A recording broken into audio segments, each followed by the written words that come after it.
नमस्कार मित्रों।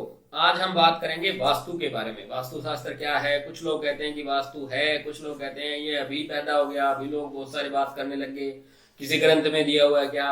कुछ लोग कहते हैं कि ये केवल भ्रम है, वहम है, कोई कहता है जादू टोना है, कोई कहता है ये क्या है।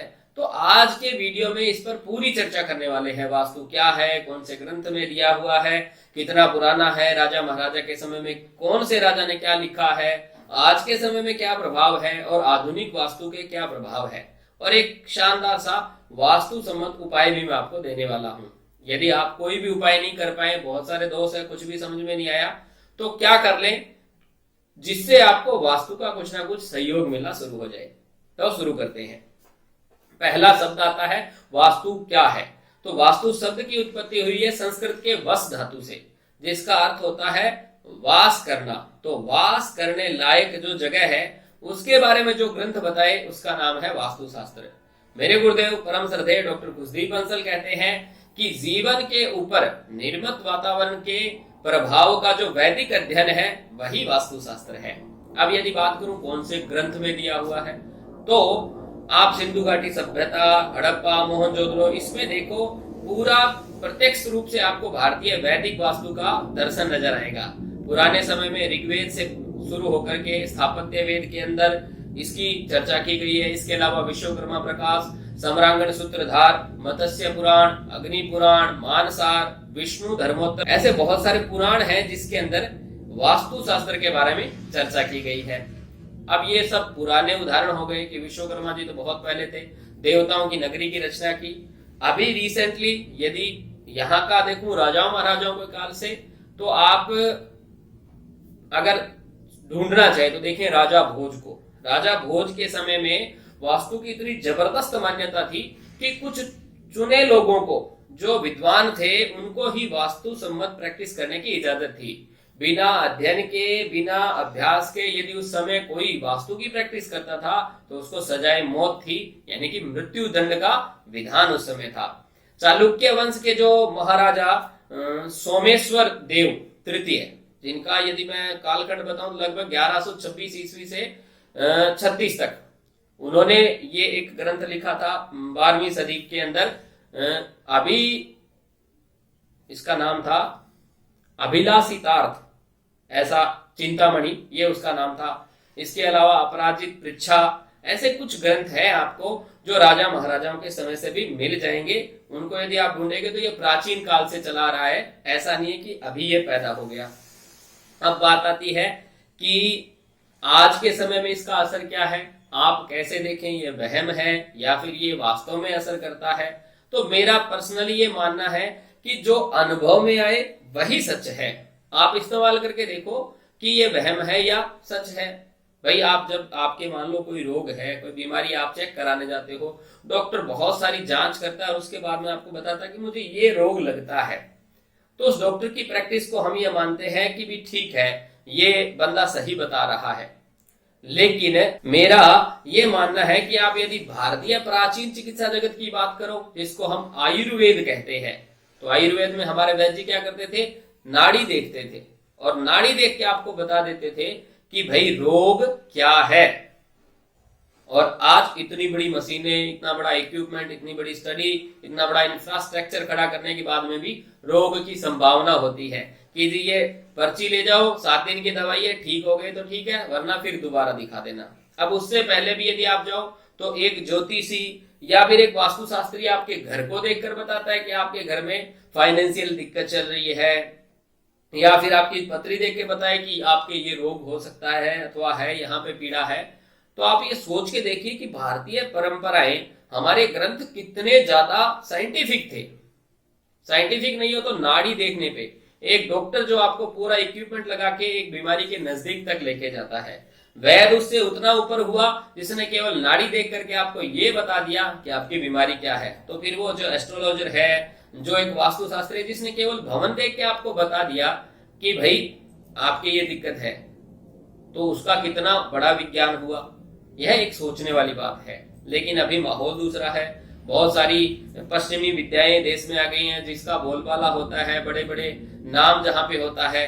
अब यदि आप ये मानो कि बच्चा जाके कहे कि मुझे भाई इस क्षेत्र के अंदर अपना भविष्य बनाना है, तो आप लोग यही देखोगे कि बोलबाला किसका है, किसका प्रचलन है, मीडिया में कौन है। तो इसी वजह से हम जो चलत में बातें हैं उन बातों की तरफ ज्यादा ध्यान देते हैं, उन्हें हम साइंटिफिक नाम देते हैं। जबकि मैं ये कहता हूं कि साइंस जहां पे समाप्त होता है ना, वहां से भारतीय पराविद्या की शुरुआत होती है। अब आप वास्तु की बात कर ले, प्रैक्टिकल रूप से आप देखें, आप मानो किसी दुकान पर गए हैं सामान खरीदने के लिए। एक परिस्थिति की वर्णन कर रहा हूं मैं कि एक दुकान पर आप सामान खरीदने गए, आपने कोई एक चीज खरीदनी थी, वहां पे जाके आपने देखा कुछ सेटअप लगा, कुछ चीजें आपको पसंद आ गई, आपने वो परचेज कर ली, खरीद के, और आप जब घर पे आए तो आपको ऐसा महसूस हुआ कि भाई ये चीजें मुझे आवश्यकता ही नहीं थी, मतलब बिना मतलब की मैंने खरीदारी कर ली। और एक परिस्थिति ये है कि आपको कुछ नई चीजें खरीदनी है, उसकी आपको आवश्यकता है, आपने उन नई चीजों के लिए जितने पैसे लगे उतने पैसे जेब में डाले, ब्रांड फिक्स है आपका, कलर फिक्स है आपका, सारी चीजें फिक्स करके आप तय कंपनी के शोरूम में गए और वो चीज आपने लेनी है। वहां पे आप जाके देखते हो, आपके लिए एक सुखद बात यह भी है कि आपको वो किसी ऑफर की वजह से कम रेट में भी मिल रही है वो चीज, लेकिन फिर भी आप खरीदारी नहीं करते हैं और घर पे आ जाते हैं। घर पे आने के बाद में महसूस हुआ कि मुझे वो खरीद लेना चाहिए था। अब आप ये बताइए कि एक ही बंदा, सेम बंदा था, खरीदारी करने गया, उसका मन था, मूड था, लेकिन चीज नहीं खरीद पाया। एक तरफ उसने लेना कुछ कम था और उसने बहुत सारी चीजें खरीदी। फर्क क्या था? फर्क था उस स्पेस का, उस जगह का, उस माहौल का। व्यक्ति माहौल की पैदावार होती है, जैसा माहौल होता है वैसे हमारे मन में भाव उमड़ने लगते हैं। वो माहौल जो वास्तु था वहां का इतना दुरुस्त था कि उसने आपको खरीदारी करने के लिए उत्प्रेरित किया, आपने खरीदारी की। और एक तरफ वो थोड़ा सा डैमेज था, इसलिए आप वहां पे मन खराब करके आए और आपने खरीदारी नहीं की। ऐसे ही आप यहाँ पे आपके मन में ये आ सकता है कि भाई ठीक है, दुकानदार की भाषा भी मैटर रखती है, आपको ये बहुत सारी चीजें और मैटर होती है जो खरीदारी करने के लिए देती है, आपको मानता हूं। लेकिन दूसरी परिस्थिति देता हूं, एक आपका रिश्तेदार है, आपका एक नजदीकी मित्र है, आपको उसने बहुत बार कॉल किया है, बड़ा आदर रखता है, सम्मान करता है, वो कहता है हमारे घर पे आओ, चाय तो पियो। लेकिन आप वहां जाते हो, आप कहते हो वहां पे जाते ही मुझे बेचैनी सी महसूस होने लगती है, पता नहीं मन नहीं लगता है, और वहां से जल्दी जल्दी आप भागने की इच्छा करते हो। एक ऐसी जगह है जहां पे जाके आप बैठते हो तो फिर आपको सुकून महसूस होता है। कई लोग कहते हैं पार्क में जाके बैठते हैं, आराम महसूस होता है। हर बंदे की ऐसी जगह होती है पेट, जहां पे वो जाए तो उसको लगता है कि मेरे को वहां पे बड़ा रिलैक्स महसूस होता है। तो उस जगह के साथ आपका कनेक्शन, आपकी बॉडी का उस वातावरण के साथ एक कनेक्शन हुआ और उसने एक प्रभाव पैदा किया। इस प्रभाव को हमारे ऋषि मुनियों ने बहुत प्राचीन काल से अध्ययन किया था और उस अध्ययन को उन्होंने लिपिबद्ध किया और वो अनेक ग्रंथों के रूप में हमें देकर गए। ये हमारी अमूल्य धरोहर है जो वास्तु के रूप में काम करती है। ये ना तो वहम है और ना ही ये कोई झाड़ फूंक है, ये प्योर साइंस की विद्या है। जैसे 5 तत्व आपके शरीर के अंदर है, वैसा ही 5 तत्वों का एक वातावरण होता है। हम कहते हैं ना भाई फला आदमी इनके घर पे बच्चे पढ़ते नहीं है क्योंकि पढ़ाई का माहौल नहीं है, या फिर वहां पे कुछ लोग जोश में बहुत रहते हैं, कोई इलाका विशेष हो तो क्योंकि वहां पर एक ऐसा ही माहौल है, तो माहौल के साथ हम रिएक्ट करते हैं। ये बात 100% सत्य है। तो हम जिस माहौल में, जिस घर में रहते हैं, हमारे 5 तत्वों के साथ जो उसका अलाइनमेंट है ना, उसकी पूरी व्याख्या साइंटिफिक तरीके से करें तो वास्तुशास्त्र इसके लिए सबसे सर्वोत्तम ग्रंथ है। उसका अध्ययन आप करें और प्रत्यक्ष महसूस करके देखें कि जीवन में चमत्कार हुआ या नहीं हुआ। अब उदाहरण और बता देता हूं आपको, उपाय भी है ये। मास्टर मान लो आप कहते हो कि वास्तु काम नहीं करता, आप अपने घर के नॉर्थ ईस्ट में जाकर के कुछ पीले रंग की गट्टे रख दे, बड़े बड़े गेहूं के भर के 5-7-10 वहां पे रख दो और फिर आप देख लेना आपकी सोच के घोड़े कितने दौड़ते हैं। जिन भाइयों के यहाँ पढ़े हैं वो कहेंगे कि दिमाग बंद सा है, कुछ सोच नहीं पा रहे हैं, उसको वहां से हटा दो, उसको थोड़ा सा रिलैक्स कर दो, वहां पे कुछ एक बढ़िया सा भगवान शिव जी की फोटो लगा दो, आप रिलैक्स महसूस करोगे। तो आपकी सोच को रिप्रेजेंट करता है वो।